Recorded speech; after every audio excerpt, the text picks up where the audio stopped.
रक्षा मंत्री राजनाथ सिंह सुर्खी विधानसभा क्षेत्र से भाजपा प्रत्याशी गोविंद सिंह राजपूत के समर्थन में बिलहरा पुलिस ग्राउंड पर विशाल जनसभा में शामिल हुए। इस दौरान उन्होंने सुर्खी विधानसभा के संकल्प पत्र का विमोचन किया।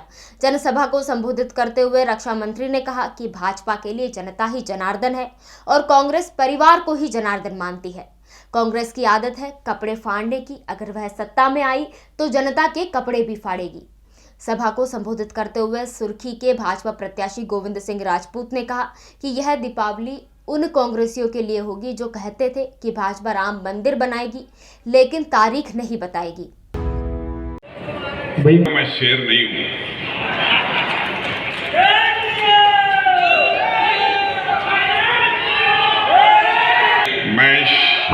मैं शेर नहीं हूं। यदि गोविंद सिंह राजपूत को जनता का आशीर्वाद मिल जाएगा तो मैं 1.25 शेर हो जाऊंगा।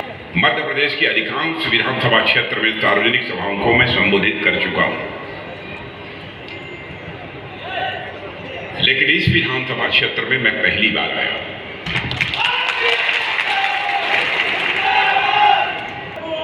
भारतीय जनता पार्टी और कांग्रेस के बीच मौलिक अंतर यह है, सबसे बड़ा अंतर यह है कि भारतीय जनता पार्टी जनता को अपना जनार्दन मानती है और कांग्रेस पार्टी अपने परिवार को जनार्दन मानती है। दोनों के बीच सबसे बड़ा अंतर है। इसीलिए मैंने शीश झुकाकर आप लोगों का अभिनंदन किया है। मेरे बहनों भाइयों, यदि आज मैं आया हूं तो गोविंद सिंह राजपूत जैसे बहादुर शख्सियत के लिए वोट मांग रहे हैं। लंबे समय से आपका वह प्रतिनिधित्व कर रहे हैं। मध्य प्रदेश सरकार में उन्होंने बहुत ही प्रभावी भूमिका निभाई थी, निभा रहे हैं और आगे भी निभाते रहेंगे।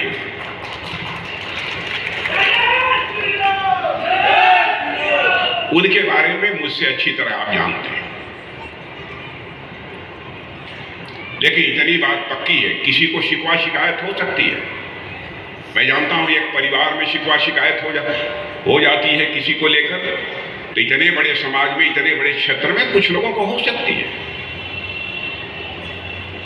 लेकिन प्रश्न केवल गोविंद सिंह राजपूत का नहीं है, प्रश्न है भारतीय जनता पार्टी का और भारत के प्रधानमंत्री नरेंद्र मोदी। इतनी बात पक्की है कि गोविंद सिंह जी जब जीत कर जाएंगे आपके आशीर्वाद से बहनों भाइयों,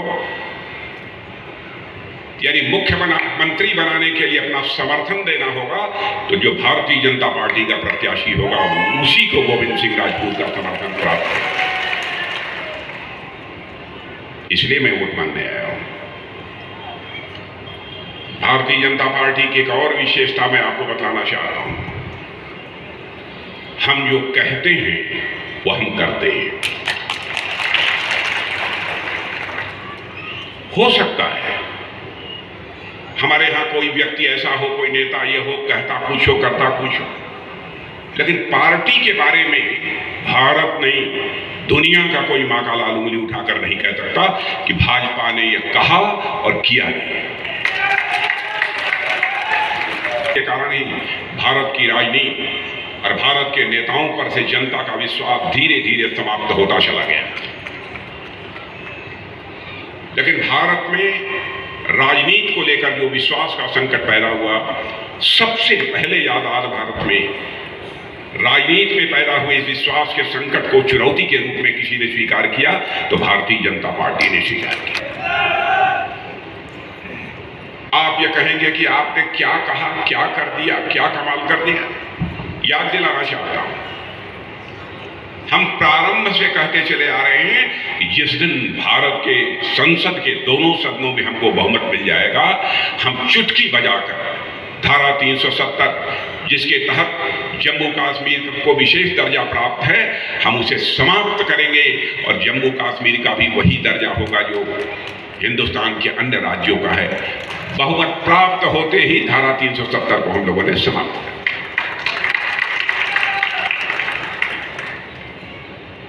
1984 से कहते चले आ रहे हैं, हम आएंगे जिस दिन संसद के दोनों सदनों में भारतीय जनता पार्टी को स्पष्ट बहुमत मिल जाएगा, अयोध्या की धरती पर भव्य राम का मंदिर बनने से दुनिया की कोई ताकत हमें रोक नहीं पाएगी। निमंत्रण भी दे रहा हूं बहनों भाइयों, आइए हमारे उत्तर प्रदेश के उस अयोध्या में 22 जनवरी को आइए, रामलला का प्रत्यक्ष दर्शन करिए और रामलला का आशीर्वाद प्राप्त करिए।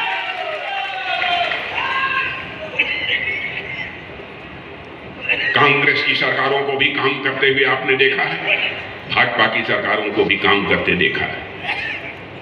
शिवराज सिंह के जहां तक प्रश्न है, मैं 3-4 बार बड़ी बड़ी सार्वजनिक सभाओं को संबोधित किया हूं जब उन्होंने मुझे आमंत्रित किया था। जो ही हमारे साथ वो भीड़ में प्रवेश करते हैं, चारों तरफ से मामा मामा मामा मामा, यही आवाज हमको सुनाई देती थी। सचमुच में बहुत ही हैरत में था।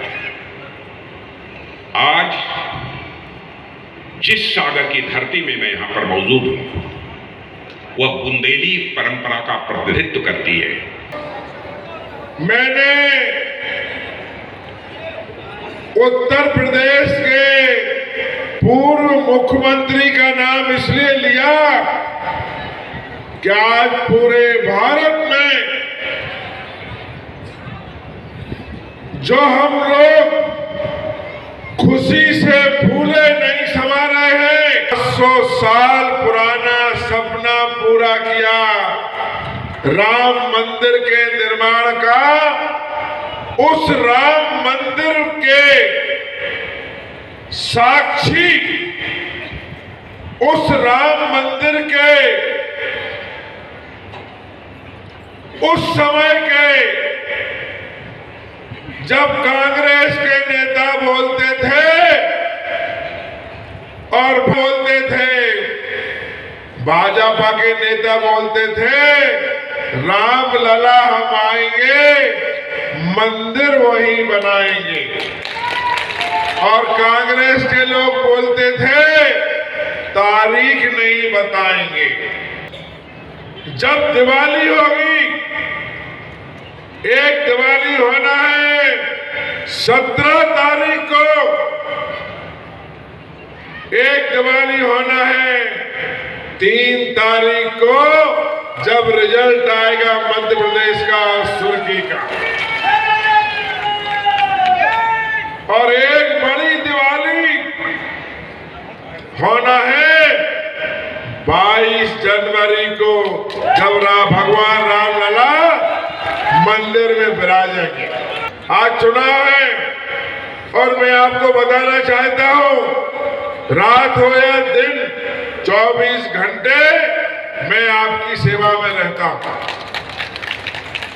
चुनाव उन लोगों को दिक्कत होती है जो विधायक, जो नेता, जो जनसेवक, जो मंत्री क्षेत्र में जनता के बीच में नहीं रहते। मैं और मेरा परिवार 24 घंटे 12 महीने एक परिवार का नाता है।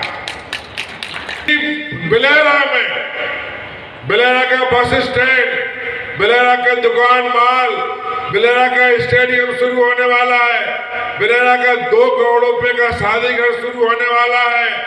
बहुत सारी चीजें यहाँ ही नहीं, विधानसभा में।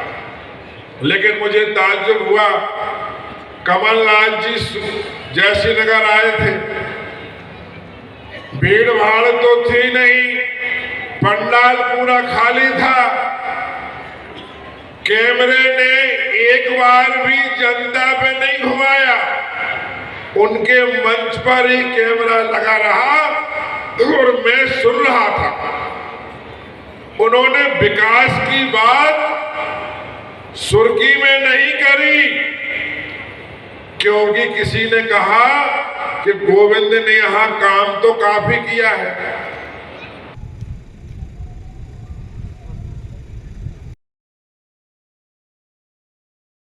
परम आदरणीय देश के रक्षा मंत्री, जन जन के नेता आदरणीय राजनाथ सिंह पधार चुके हैं।